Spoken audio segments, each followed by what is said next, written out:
Welcome to the 52 Love Podcast, your show for 52 lessons in 52 weeks. Before we dive in, remember you can find the audio version of this episode, along with the rest of the series, on Spotify, Google Podcasts, Anchor, and Radio Public. And now, here's your host, Ms. Tonya Todd. Hi, everyone. Thank you for joining us for another episode of the 52 Love Podcast. I'm your host, Tonya Todd. 52 Love began as a blog series last year, 52 Love Lessons in 52 Weeks. This year, we are exploring each of those tips with a new guest each week. This week's tip is to learn each other's love languages, and here to talk about it are my guests, Rich and Veronica. Would you like to introduce yourselves and tell us what you do? Sure. Thank you so much for having us.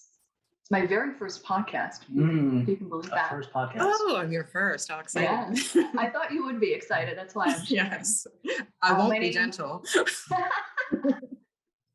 wouldn't expect you to, honestly. I would be surprised if you were gentle. Anyways, my name is Veronica Klash. I am a writer. Most of my writing is short form, so personal essays, articles. Flash fiction is my first sort of writing love, and I'm currently working on a collection of short stories. My name is Rich Moskal, and I am married to her. That is an amazing feat in itself. Yes. You know what? Full-time job, and it's a full-time job, but it's an amazing feat. So and I hear you're quite good at it. He's the best at being married to me, honestly. Yeah. No one has ever done a better job at being married to me. It's good to hear. Now, see, if I were being gentle, I would let that go. But now I'm going to say, has anyone ever done a worse job? There has never been anyone else. My first and only husband. There, no one else could do the job, honestly. It wasn't even like, we were trying to find the most qualified. There was only one person who was There was qualified, only truly. one. Wow, best job interview. You nailed it. Yeah, good resume. Yep. Nailed it. Came in strong. Yep. So tell us about your experience learning each other's love lessons. Did you know about the love languages before this? Yeah, we actually took the test a while ago, and then we took it again post-lockdown COVID funsies. Well, we took it in preparation for today. And you actually found that your languages changed. Mine did not. So what were your languages?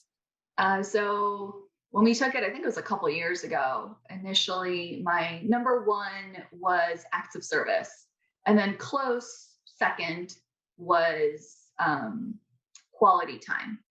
And then below that, like kind of way further down was, what is it? Words of affirmation. I thought it was gift giving. Oh, no. Oh, was it? We've never been gift people.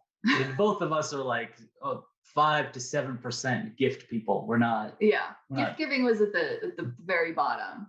Well, no, you have all the gifts behind you. Look behind you. You have all the gifts. What could anyone possibly give you? We are very specific people. We know specifically what I like, what she likes, and it's not easy to gift for each other because we're so hyper focused on what we like. So the idea of gift giving is almost like a chore to like give and receive. No?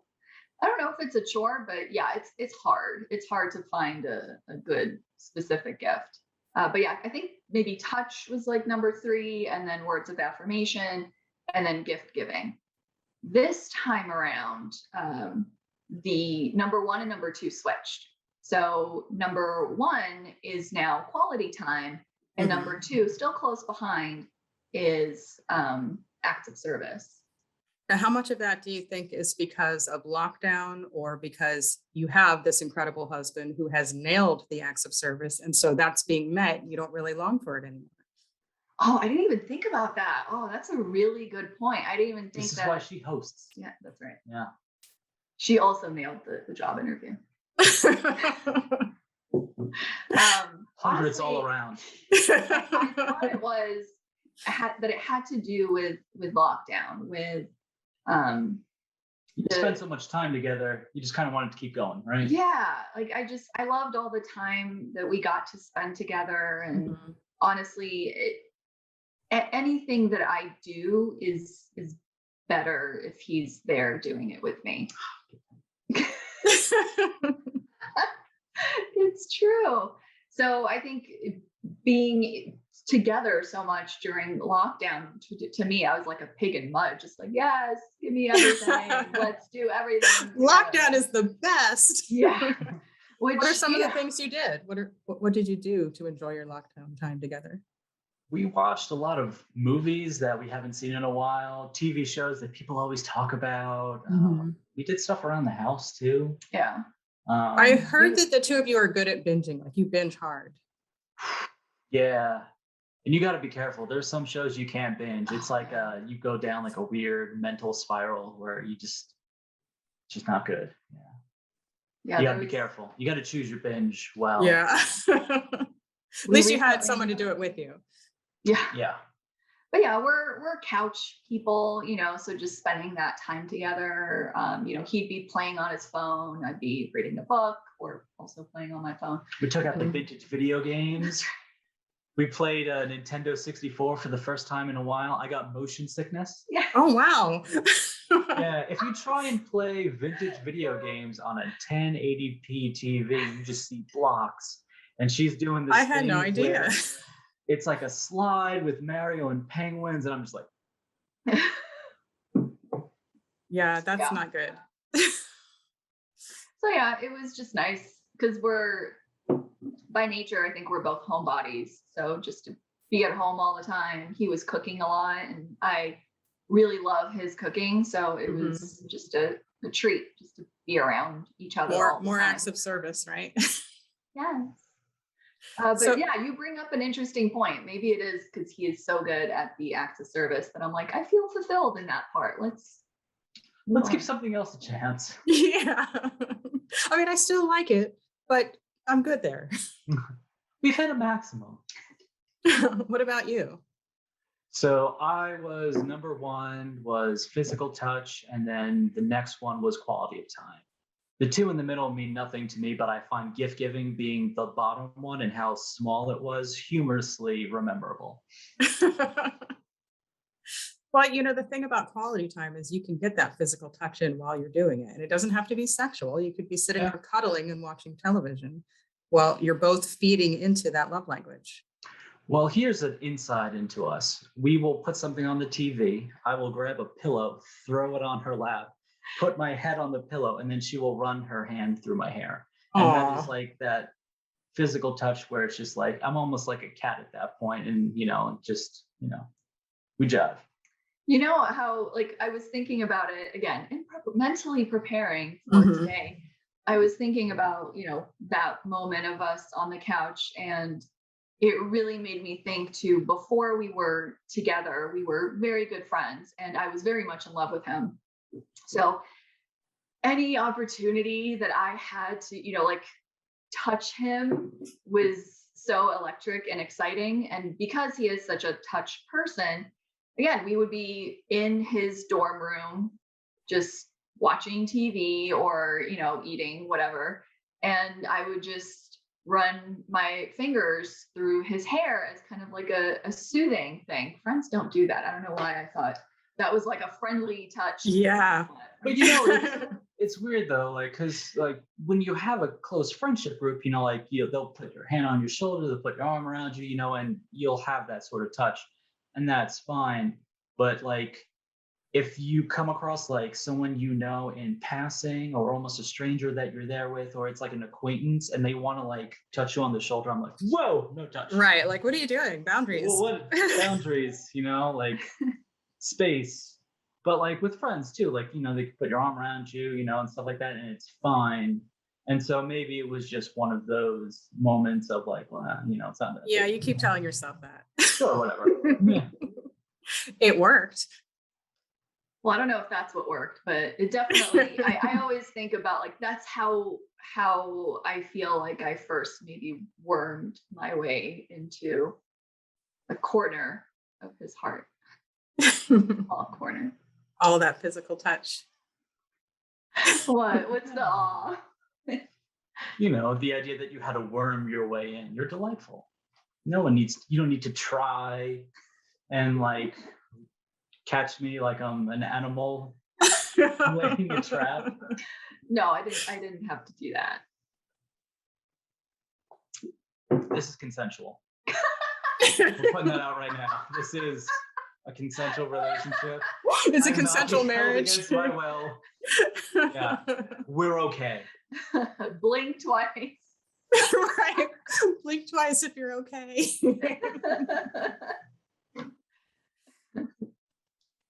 I'm really glad we had the camera on for this because the two of you were already amazing before we started. And I was worried, oh no, they're saying all this stuff now, but We deliver. yeah. Like UPS trucks. There it is. Or is it now like Amazon trucks? Oh my God, that's so depressing. It's gonna be drones. Like Amazon To bring drones. you gifts, right? Oh, All the gifts. So many gifts. You know, it's funny. I have a gift right in this room that is for you. oh. For him? No, for you, because you had it because your birthday was recently, and Oh. I didn't give it to you yet because we're still sort of on lockdown, you know. We're just not calling it that anymore. Sort of. Right, we're not. It's all about what you call it, and the verbs and the language. Oh, is that what it is? Yeah. Tell me more about the language. So language is anyway. Right. Wait, you're married to the wordsmith. Why don't we hear about some of the things that she has written and what she's working on now? Oh, okay. So let's see. Currently, this morning, I was editing an essay that I am writing for Catapult. They're doing this really amazing sort of offshoot of their website called Don't Write Alone. And it's a really fantastic resource for writers at any point of their journey. There's a lot of craft essays, different resources, job postings, calls for submissions, a lot of really, really amazing resources. And I'm so excited and so kind of proud that I get to contribute to that. Yeah, that's quite an honor. Yeah, so the essay I'm working on right now is how to find your cohort without an MFA. So hopefully I'll be submitting that by the end of next week. And I think it's going to be running towards the end of October. So hopefully by the time this is out and folks are listening, they're able to go to Catapult and Don't Write Alone and they can see that piece. Well, let You me have know a how it favorite piece goes. you've written? Oh, sorry. No, It's you okay. go- I just go, want to make host. sure that you send me the link so that I can put it in the show notes. Yes. But that's an excellent question. Do you have a favorite piece? I have a piece that I've really enjoyed because I got to read it live before it got published, and then after it got published, it got nominated for an award. So I have I already had kind of a special relationship with it, but it's called About Dinner, and it's a very, very short piece. It's one long ongoing paragraph. And it's about love and experiencing love over a lifetime. And I'm very lucky to have a partner who is so supportive of my dreams as a writer and my work. He's always my first reader. I read aloud to him, and just reading it aloud helps, period. But knowing that he's on the receiving end of that initial out loud reading is always makes it special. And when not to spoiler alert, if you want to read, stop, pause the video, go read About Dinner, veronicaclash.com. The link is there. So go read About Dinner, come back. I'll give you a minute. Wow. Just You taking back? over the podcast. Welcome back. I'm the captain now right now. After I read it to him the first time, he's like, wow, so you just killed me, didn't you? And I was like, well, No. I didn't say Oh, you what did killed you me. say? I said, so I guess I'm dead. Because it was about a love. None of the things in there really are self-referential, but it was about a love that lasts a lifetime. So I think it's good that you saw yourself reflected there, because obviously it's my. And I have to say, as soon as you mentioned it, it's like I remember reading it and I got chills all over. It's like, oh, I love that piece. So definitely go read it. So Rich, do you have a favorite piece that she has written? Spot. Ooh. Oh. I gotta say, it's maybe not the best piece she's written, but I think it is a great piece. The one you did for the Mitch Hedberg anthology, Hungry. Yeah. where it's more like the creative way in which you managed to reference the stand-up bit, and the way in which you wrote it stylistically was very interesting and very different. So that's what I would say is probably my favorite. Because we love stand-up comedy. We watch a lot of stand-up. So it was taking a stand-up joke and writing an original story inspired by that joke. And so it's just, I don't know. It was That's something very there that clever. was different. So where do people find that? So I thank you for thinking it's clever. It was not my idea. Carol Jean Galvin kind of announced she was curating this anthology that was going to be all stories inspired by the comedy of the late, great Mitch Hedberg. It's called What I Thought of Ain't Funny. It was released last year. What is time? This year? Who knows? Within 14 months. Yeah. It was released sometime by Malarkey Books. Really amazing stories besides mine in there. So yeah, you can head to Malarkey Books to purchase that anthology and that particular piece that's Klash, and it's called Hungry. So hungry and about dinner. Right? Wow, we are food based. Sensing a theme. Yeah. Right. Huh. Interesting. And the funny thing is, it is completely coincidental in this situation. Yeah, I do write about other things other than food. Right. Although I do very much love writing about food. Yeah, you're definitely a foodie. Yeah, if we could get like a whole collection of sonnets about pizza, then we're talking. You know, just like That's her challenge accepted, right? Sonnets though? Ooh. I don't know. That was really the only first thing. literary thing I could think of. But Haikus. that definitely makes it interesting though, because no one would expect a sonnet for pizza. Most It would have get to be people's like, attention. What is a sonnet? We're gonna look that up. Give me a moment. Read it to find out. Well, where is the best place for people to find your work and support you and follow you and all of that fun stuff?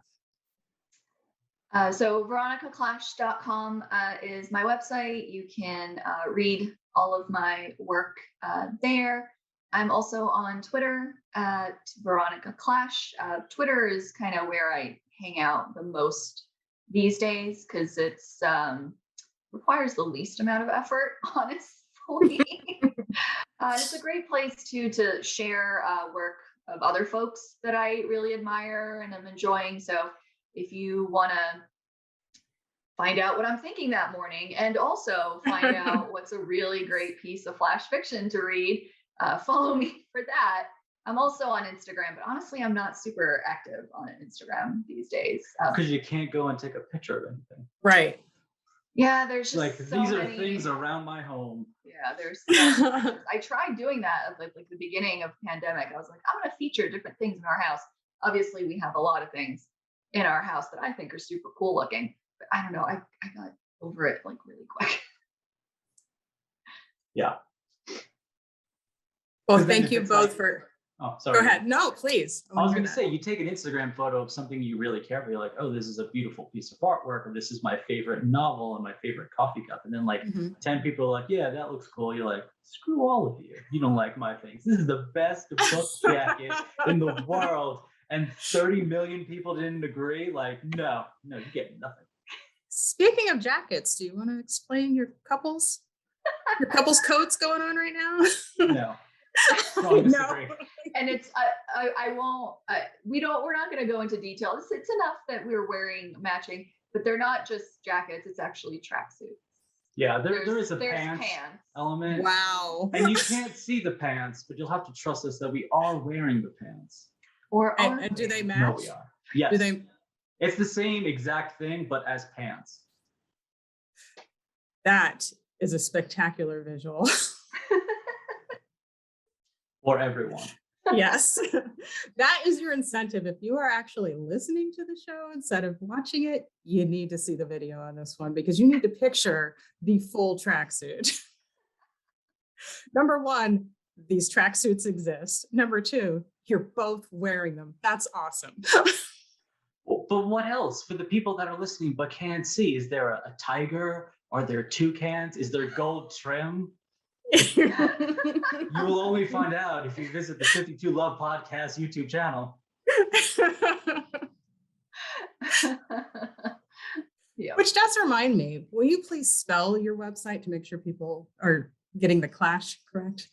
Yes. Oh, I'm sorry. It's Veronica with a C, Klash with a K.